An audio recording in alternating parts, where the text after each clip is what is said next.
share a testimony about how the image of divine mercy has blessed us so much in our family relationships.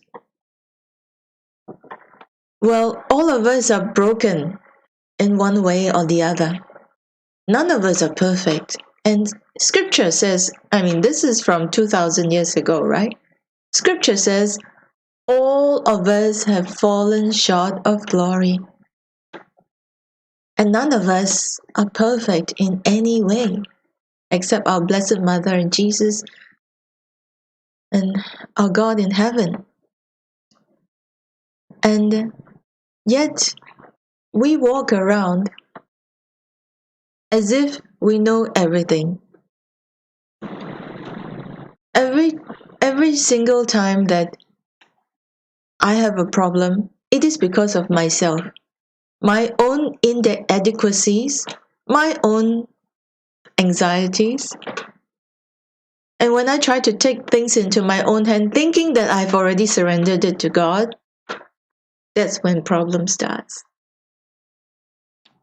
And some time ago, a very, very good friend of mine, I call her my spiritual mother, one night while having potato chips together, I think it was midnight, having a good heart-to-heart talk, she revealed to me that I have a huge ego. And that was a shocker to me. But ever since then, whenever not every single time, but when Jesus tells me something, he tells me in such a gentle way, but also it translates to me having an ego. And I think, like many of us, we want things our own way. And in our marital relationship, that very often happens. Then things the right way is this way, and I think the right way is that way. And both of us have already prayed and asked the Lord which is the right way. But the beautiful thing about the grace and mercy of God is neither of us would try to fight it out to say, my way is better or this way is the best. So we don't do that. Very often we say to each other, okay, you ask Jesus, you ask the Lord to show you. And very often we come in front of our divine mercy image, we stand in front there, and we just look at Jesus. And we say, Jesus, you take care of it. Whatever it is, you take care of it. I surrender my will into your hands. In fact, many saints have taught me that I can't say that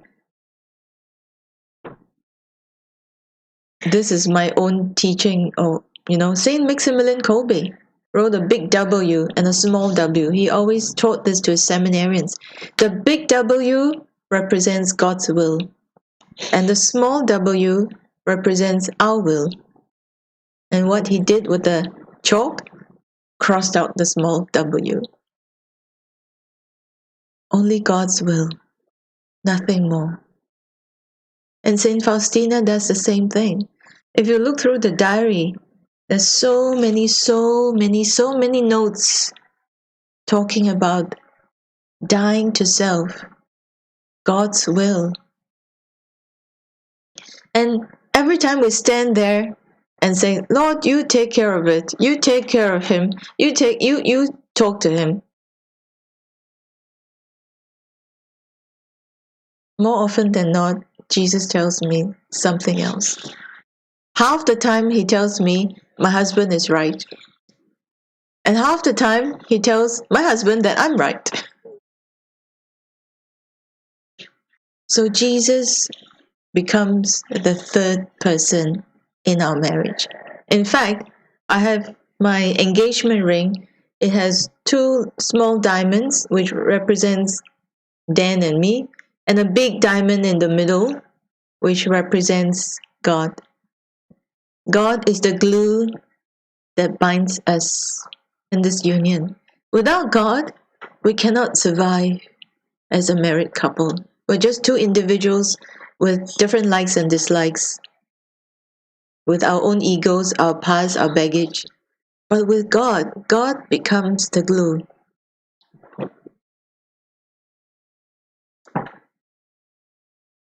And I encourage you too, like I encouraged you yesterday. In case you do not have an image of divine mercy, write to us. We'll direct you to a digital download which you can print freely for your own use. And rest assured, miracles and graces pour out from this image of divine mercy. Very often, our life's problems can be solved just by looking at Jesus and looking to Jesus.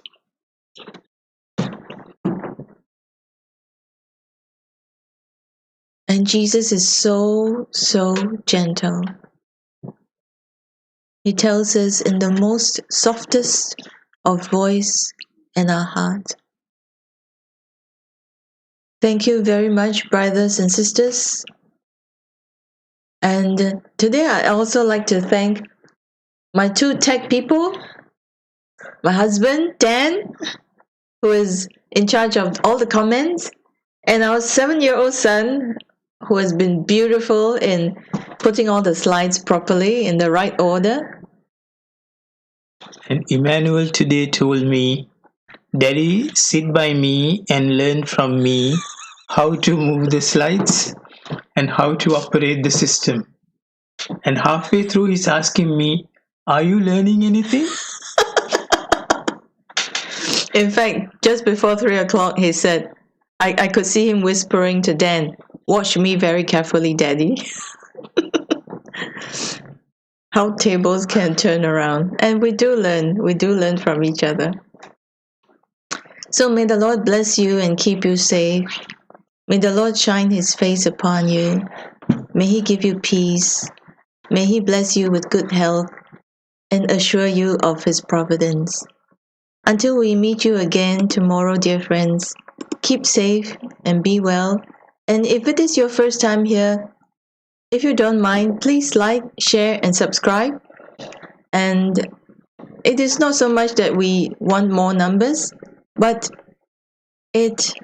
when you do that, you are also helping another soul know about the divine mercy of Jesus, his most merciful heart.